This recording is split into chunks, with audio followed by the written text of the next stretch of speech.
Baik pemirsa, kita lanjutkan diskusi kita sambil menunggu rapat dengar pendapat Bung Akmal dengan Komisi 3 dan Komisi 10 soal Dwi keluarga negara. Oke, itu menarik usulannya.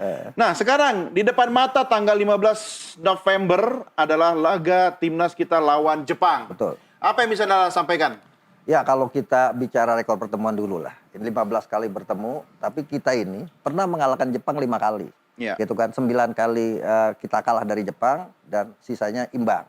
Terakhir kali kita kalah dari Jepang 1-3 ya di Piala Asia, penyisian grup waktu Cuma itu. ini klub the best Asia loh ini adalah tim paling terbaik di Asia saat ini. Kalau di penyisian bahkan belum ada satupun pemain negara lain yang membobol gawang Jepang. Karena ketika kemarin seri 1-1 melawan Australia, Jepang itu harakiri gitu. Melakukan bunuh diri. Jadi belum ada satupun pemain dari penyisian. Jepang mencetak 39 gol hanya kebobolan 1 gol. Dan ini adalah tim terbaik yang ada saat ini kan. Bahkan dia di Piala Dunia kemarin ngalahkan Spanyol, ngalahkan tim-tim kuat gitu. Ini lawan yang sangat berat buat Indonesia. Tapi sekali lagi dengan materi kita yang saat ini luar biasa ya. Dengan materi-materi pemain diaspora yang luar biasa, ini tantangan tersendiri. Dan rasa percaya diri timnas lagi sedang tinggi-tingginya. Betul, sedang tinggi-tingginya. Artinya ada peluang untuk membuktikan diri bahwa pemain-pemain yang diaspora yang didatangkan benar-benar bisa mengangkat harkat dan martabat bangsa. Saatnya adalah saat melawan Jepang. Dia sudah kemudian memberikan kontribusi bagus ketika kita tahan Arab Saudi 1-1. Itu adalah sejarah pertama kita bisa tahan Arab Saudi di Arab Saudi gitu. Kemudian kita bisa tahan Australia 0-0. Kemudian kita harusnya menang tapi akhirnya kita imbang lawan Bahrain. Dan terakhir harusnya ekspektasi publik tinggi ketika kita berharap Cina sebagai tim juru kunci bisa kita kalahkan, ternyata terbalik. Nah ini kan kepercayaan terhadap Sintayong secara otomatis tuh turun tuh kemarin kan. Bahkan publik udah mulai mengkritisi. Artinya dengan materi pemain yang bagus saat ini harusnya Sintayong bisa membuat skema permainan kita menjadi sangat agresif dan bisa memenangkan pertandingan. Tapi kita masih bisa menaikkan itu semua. Kita masih punya beberapa sisa laga. Coba pemirsa kita sama-sama lihat ada berapa laga lagi yang menjadi PR kita. Ada 6 laga ya, tanggal 15 November seperti yang tadi kita diskusikan lawan Jepang, kemudian 4 hari kemudian kita lawan Arab Saudi. Setelah itu di bulan Maret 2025 kita akan berhadapan dengan Australia, lalu kembali ketemu dengan Bahrain di bulan Maret tanggal 25 dan bulan Juni kita akan menghadapi Cina kembali dan yang terakhir laga kita akan berhadapan dengan Jepang di 10 Juni 2025. Dari 6 sisa laga ini artinya peluang dan potensi potensi Indonesia untuk peringkat 3-4. Kalau untuk peringkat 2 misalnya seperti yang dikatakan Hajime Tomiyasu bahwa yang paling layak mendampingi Jepang untuk lolos langsung ke Piala Dunia di grup C ini adalah Indonesia. Tapi itu sebenarnya bukan pujian, itu sayur gaya mereka tim besar bahwa mereka tidak akan meremehkan tim lawan. Tapi kita kan sudah terbuai. Wah, kita ini udah luar biasa nih. Bahkan Jepang menyandingkan kita ini. Padahal itu adalah jebakan untuk kemudian membuat kita terbuai sehingga Jepang gampang mengalahkan kita gitu. Biasanya negara-negara hebat akan memberikan pujian kepada negara-negara yang ada di bawahnya, bukan kemudian menganggap remeh karena ini akan jadi berat buat mereka karena sekali menganggap remeh bisa bikin kejutan tim-tim non unggulan. Beda misalnya dengan Cina yang setara dengan Indonesia ketika itu. Cina bahkan menyebut bahwa pemain diaspora Indonesia KW2 gitu kan. Karena dia itu punya motivasi untuk mengalahkan dan yakin untuk bisa mengalahkan karena levelnya setara. Nah, ini yang menurut saya peluang untuk peringkat 1-2 ini akan sangat ditentukan lawan Jepang dan Arab Saudi ini. Termasuk nanti tandang lawan Australia. Tapi untuk 3-4 kunciannya ada di lawan Bahrain dan Cina. Artinya ketika kita bisa menang melawan Bahrain dan Cina nanti di bulan Maret dan Juni, untuk peringkat 3-4 lolos ke babak keempat itu akan sangat besar. Hitung-hitungan poin dari 6 laga terakhir ini bagaimana? Ya karena jaraknya kebetulan kan semuanya dekat-dekat. Hanya Jepang yang ada di posisi atas dengan 10 poin. Lainnya 5 poin, 5 poin, 5 poin. Bahkan Cina sama Indonesia sama-sama 3 poin. Artinya sekali menang kita akan melewati Australia, kita melewati Bahrain, kita melewati Arab Saudi. Asalkan negara itu kalah dengan lawan-lawannya kan itu. Artinya kita diuntungkan dengan selisih poin yang sangat tipis di antara tim yang ada di bawah Jepang. Dengan jeda waktu yang agak panjang untuk menghadapi Cina dan Jepang berikutnya. Termasuk sekarang kan diaspora ini kan lagi menjadi menjadi primadona buat Indonesia. Artinya yang menjadi PR buat saat ini artinya kita harus lebih selektif menghadirkan diaspora. Artinya kebutuhan kita saat ini adalah striker. Seperti apa? Ya striker kebutuhan kita saat ini dan benar-benar striker yang sudah jadi. Kenapa? Karena sekarang kan sudah banyak peminatnya untuk menjadi warga negara Indonesia kan. Sehingga kemudian kita harus selektif. Nah sekarang kan kita ini Artinya padat di kita belakang. seleksi itu yang terbaik dari yang terbaik. Betul, betul. Sekarang kan sudah ada 15. Kemudian kalau kita mau tambah, kita harus seleksi yang benar-benar menjadi kebutuhan tim. Jangan sampai kemudian padat di belakang sekarang. Ini akan jadi bom waktu juga ketika kemudian mereka ketika mau jadi warga negara Indonesia berpikir akan menjadi pemain utama, kemudian tiba-tiba jadi pemain cadangan, kan bisa mengganggu situasi ruang ganti juga. Nah ini kan jadi problem. Nah karena itu sekarang menurut saya yang paling penting adalah bagaimana kita fokus melawan Jepang ini dan juga fokus melawan Arab Saudi gitu. Arab Saudi secara rekor pertemuan kita belum pernah menang dari 13 pertemuan. Paling bagus kita ya 2 kali seri itu. 0-0 waktu di Shah Alam, kebetulan pelatihnya ketika itu top juga Frank Rijkaard. Dan akhirnya Frank Rijkaard dipecat, kemudian sekarang 1-1 lawan Roberto Mancini dipecat. Tapi jangan sebatas hanya memecat pelatih itu. Target utama kita, ekspektasi kita dan harapan kita tim ini seperti harapan Ketua Umum PSSI kan.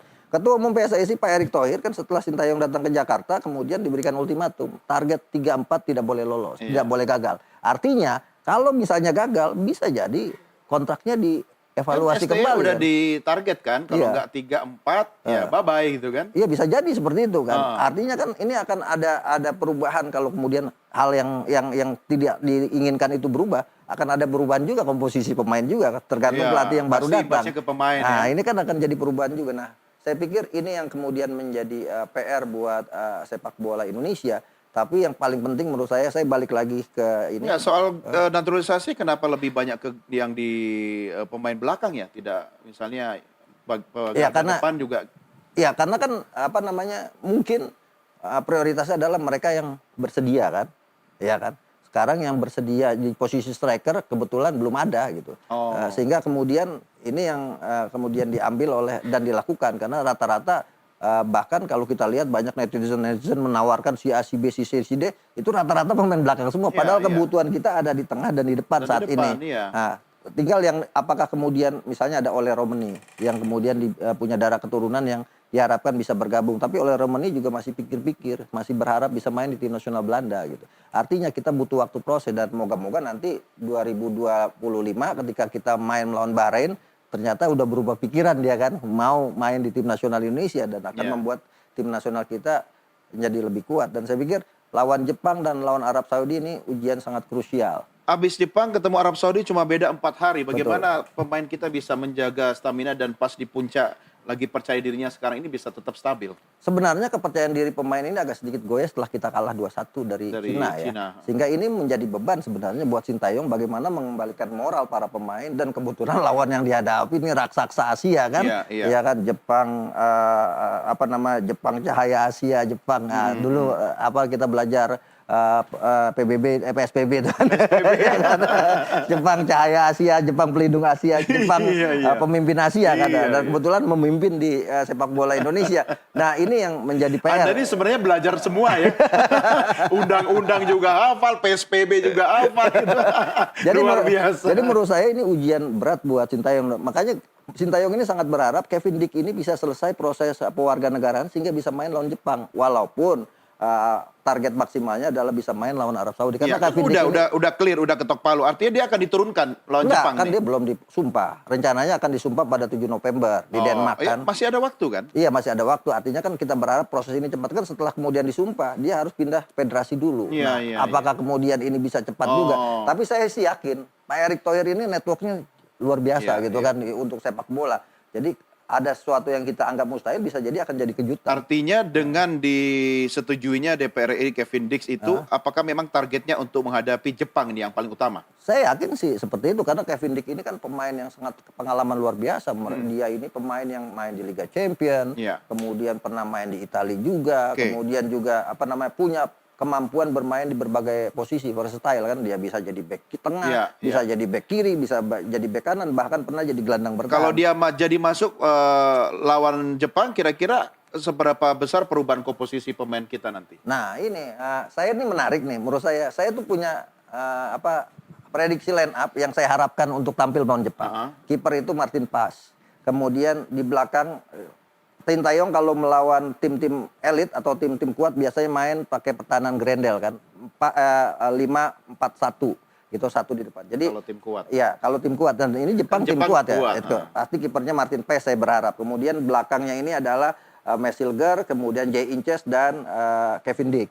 Oke, Back kirinya Kevin Perdong, back Oke. kirinya. Back kanannya Eliano Raiders.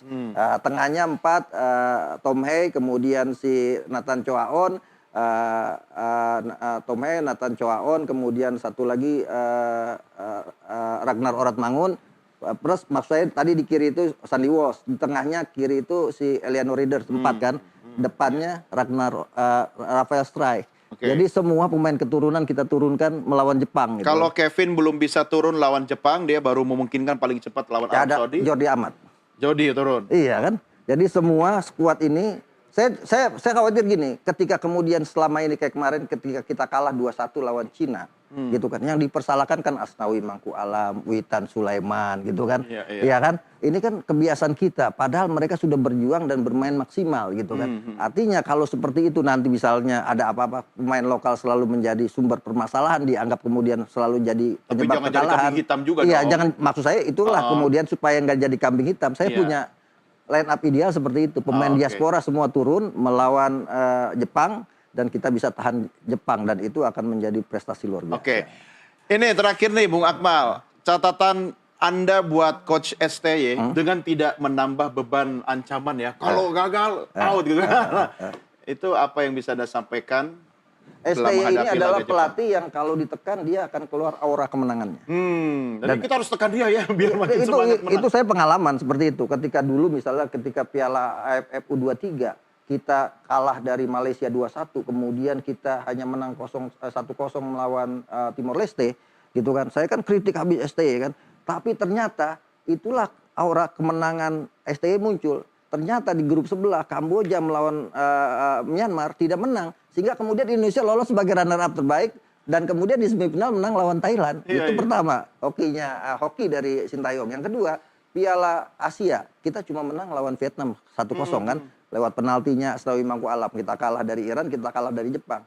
Kita ada dalam posisi yang tidak beruntung, tapi Oman yang menjadi penentu ternyata nggak bisa menang. Kita lolos 16 besar gitu kan. Nah, artinya Sintayong ini kalau kayak PSSI minta, pokoknya ini tim nasional U23 lolos 8 besar. Kalau enggak Anda kita ganti gitu kan, PSSI waktu itu kan. Di bawah sampai semifinal gitu kan. Artinya ini saya masih yakin ketika Pak Erik bilang 3-4 bisa diwujudkan oleh Oke. Sintayong. Enggak, ini sebenarnya momentum kita pada waktu kita ingat perang kemerdekaan. Saatnya Garuda berjuang melawan penjajah Jepang. Setuju kan? Tapi insya Allah Jepang menyerah tanpa syarat lawan Indonesia hari ini kan. Dengan permainan yang terbaik yang kita bisa berikan kan. Karena menurut saya walaupun orang menganggap mustahil kita bisa kalahkan Jepang. Tapi tidak ada yang mustahil di sepak bola. Jangan gitu dong. Ya kan kalau kita melihat peringkat mereka peringkat Ya, 15 tapi selalu dunia. ada harapan. Harus ada harapan. Kenapa? Saya kan pernah mengatakan kita pernah kalahkan Jepang 7-0. Tapi kan Gen Z sekarang menganggap itu masa lalu gitu Oke, kan. iya. Artinya kita juga disuruh objektif. Dan Iya, memang untuk menang lawan Jepang sangat berat. Jadi saya memprediksi kita lawan Jepang bisa seri saja. Itu Iya. sudah prestasi luar biasa. Iya. Bahkan kalau kalah 1-0, 2-1, 3-1 itu udah prestasi buat Indonesia Iya, melawan karena Jepang. yang dilawan Jepang ya. Karena Bahrain aja kalah 5-0. Cina kalah 7-0. Iya, ya iya. kan? Artinya ketika kalah Jepang dengan skor tipis itu udah prestasi. Iya, yang buat penting kita mengusir penjajah Jepang, tidak perlu minta bantuan tentara nikah. Oke, Bung Akmal, terima kasih. Oke. Sukses buat Anda. Sampai ketemu Sama-sama. lagi.